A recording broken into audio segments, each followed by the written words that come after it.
Hey, welcome back to the Flying Hooligan Adventures. This is going to be part 3, and it's going to be the engine build, the good stuff.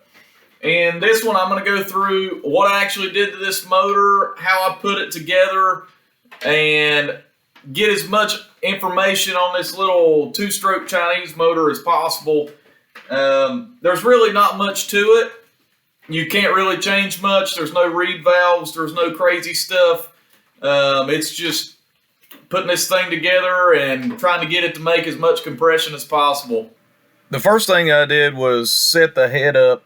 I knew that my head gasket was 32 thousandths thick, so I knew I could at least take 30 off. So I set it up with the face mill on the milling machine and a couple toe clamps and went to cutting on it.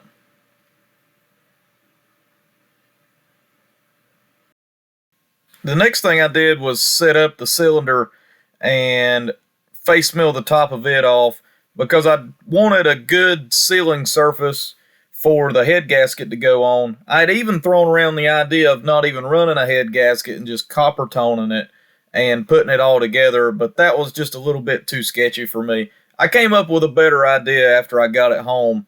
You'll see it here in a second. Once I got everything home, I slid the piston back into the cylinder, put some clay on top of the piston, and then torqued the head onto the cylinder with no gasket. I rolled the motor over and I felt just a little bit of resistance at the top of the stroke, so I pulled it all back apart, and this is what I found. This led me to think, hey, maybe I can put a really thin gasket in it just to get it just enough clearance so that the engine will run, but then I'll have all of the compression. This was my solution. As redneck as it is, it works.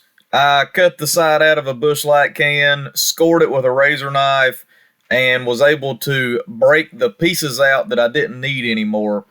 This is a picture of it with one Busch Light head gasket. I actually ended up with 2 layers of Busch Light head gasket in it, and it worked like a charm. As you can see, this was a super simplistic build, other than just a little bit of port work with the gaskets on the intake and the exhaust. And I took the exhaust chamber apart, took the baffling out of it, and welded it back together. Other than that, I really didn't do any extra work to it. I'm still running the stock carburetor, stock jetting. I actually had to lean it out a little bit to make it run better and make it rev up into a higher RPM, which is what I needed to get it to go down the street.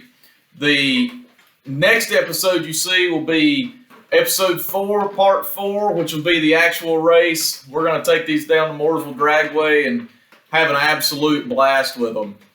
Thanks for tuning in. Please subscribe, like, share. Hey, let's make motorcycles fun.